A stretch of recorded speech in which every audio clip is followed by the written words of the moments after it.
Assalamualaikum warahmatullahi wabarakatuh. Di sini kami dari kelompok 6 akan melakukan review jurnal psikologi eksperimental. Dengan anggota kelompok yang pertama, Dinar Wahyu Widyasari, Muhammad Ulinuha Arwani, Alvina Firahmati Maula, dan Vera Ayu Anggraini. Di sini kelompok kami akan mereview jurnal dengan judul Pengaruh Kafein Terhadap Short-Term Memory pada Mahasiswi di Prodi Psikologi. Di sini kelompok kami mereview jurnal dengan judul Pengaruh Kafein Terhadap Short-Term Memory pada Mahasiswi di Prodi Psikologi.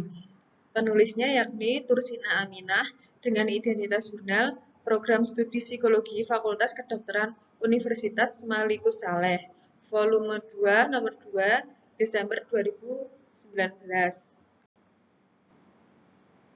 Dengan ISSN berikut dan dengan email yang tertera. Latar belakang.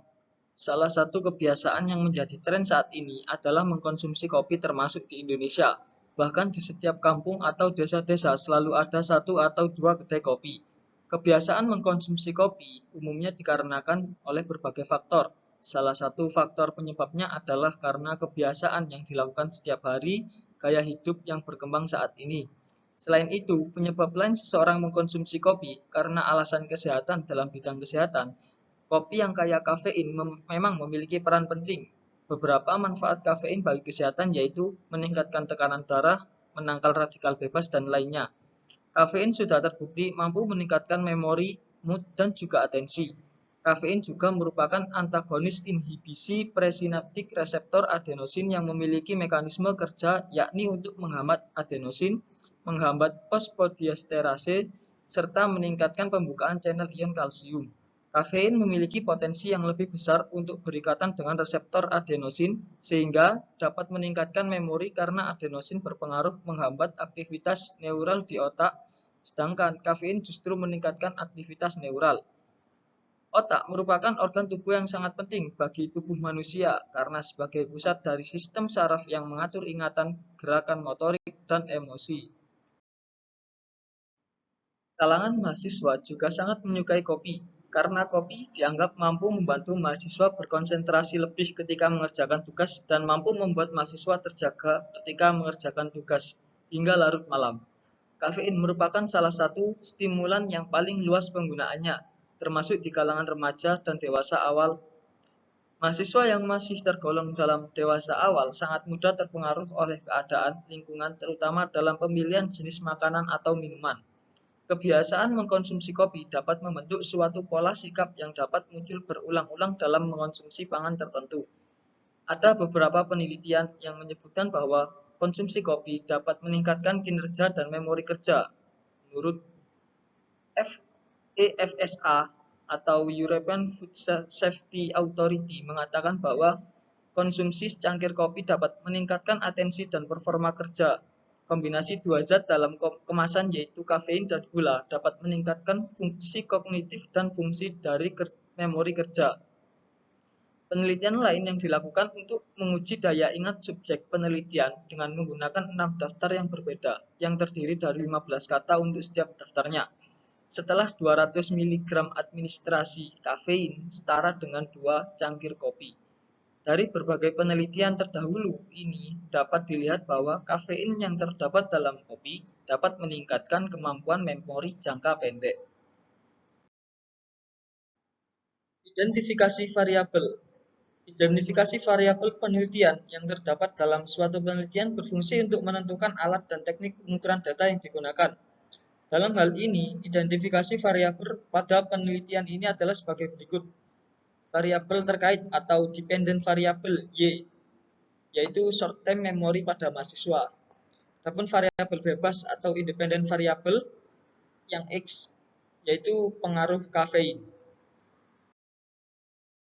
Selanjutnya adalah hipotesis yang diterima dalam penelitian ini, ialah HA atau skor short term memory subjek setelah diberikan minuman kopi akan lebih tinggi secara signifikan daripada sebelum meminum kopi.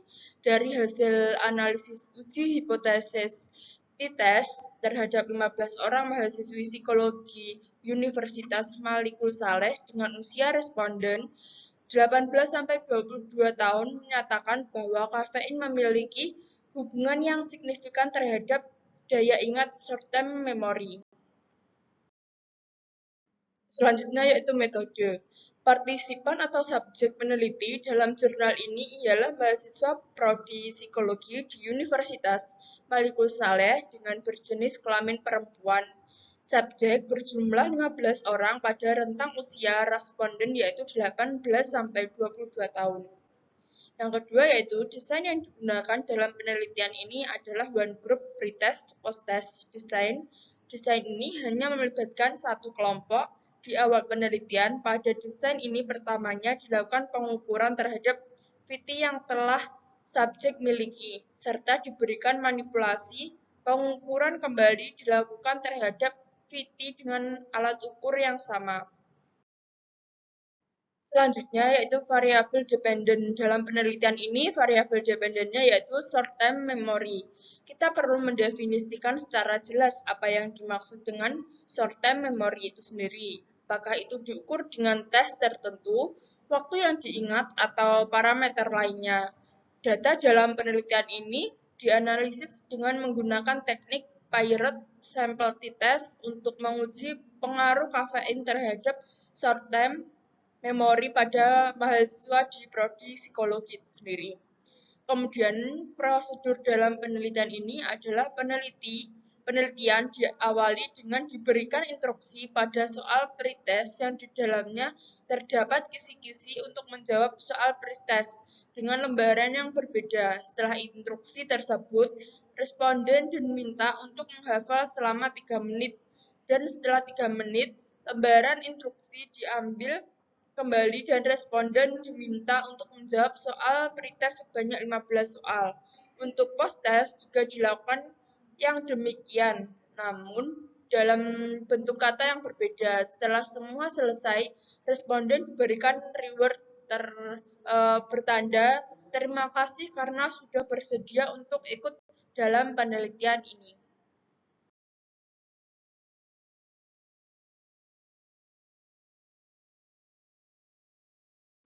Hasil eksperimen. Pada penelitian yang telah dilakukan, didapatkan hasil bahwa kafein memiliki hubungan yang signifikan terhadap daya ingat short-term memory. Dan dari eksperimen yang telah dilakukan, menunjukkan bahwa kopi dapat meningkatkan memori jangka pendek yang disebabkan adanya kafein di dalam kopi. Di dalam jurnal dijelaskan bahwa kafein dosis rendah sampai menengah dapat meningkatkan memori jangka pendek dengan cara meningkatkan kewaspadaan. Jika kewaspadaan meningkat, maka atensi juga akan meningkat yang akan dapat menyebabkan peningkatan memori jangka pendek. Kesimpulan eksperimen. Hasil dari penelitian yang dilakukan menunjukkan bahwa kafein ternyata meningkatkan bagian otak depan di mana jaringan memori berada. Dalam hasil rata-rata skor memori jangka pendek pada mahasiswi setelah meminum kopi sebesar 11,0667 lebih besar daripada rata-rata skor memori jangka pendek sebelum minum kopi, yaitu sebesar 6,0667. Terdapat perbedaan selisih peningkatan memori jangka pendek yang sangat signifikan antara sesudah dan sebelum minum kopi. Dari penelitian dalam jurnal tersebut menunjukkan hasil bahwa semakin rendah kadar kafein, maka peningkatan memori jangka pendek akan lebih baik. Dengan artian, mahasiswi atau individu yang jarang mengkonsumsi kopi membutuhkan dosis rendah untuk mencapai fungsi kognisi optimal. Hal ini disebabkan adanya efek toleransi kafein. Baik, materi selanjutnya ini kelebihan eksperimen. Penelitian ini menggunakan one group pretest post-test design. Kelebihan dari desain ini yaitu desain ini memiliki hasil yang lebih akurat dibandingkan dengan one shot design. Maka desain ini terdapat pretest sebelum diberikannya perlakuan dan adanya post-test sesudah perlakuan dikenakan. Dengan demikian, hasil yang didapat lebih akurat. Dan kekurangan eksperimen pada penelitian ini yaitu kelemahan dari rancangan ini antara lain tidak adanya jaminan bahwa perubahan yang terjadi pada variabel dependent karena intervensi atau perlakuan.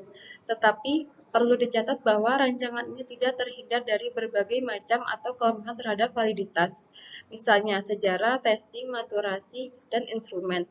Kemudian tidak ada jaminan yang menyatakan bahwa perbedaan antara to the T1 disebabkan oleh perlakuan.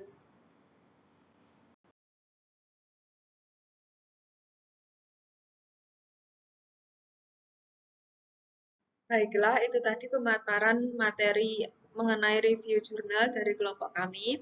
Jika ada kurang lebihnya dari kami mohon maaf. Sekian, wassalamualaikum warahmatullahi wabarakatuh.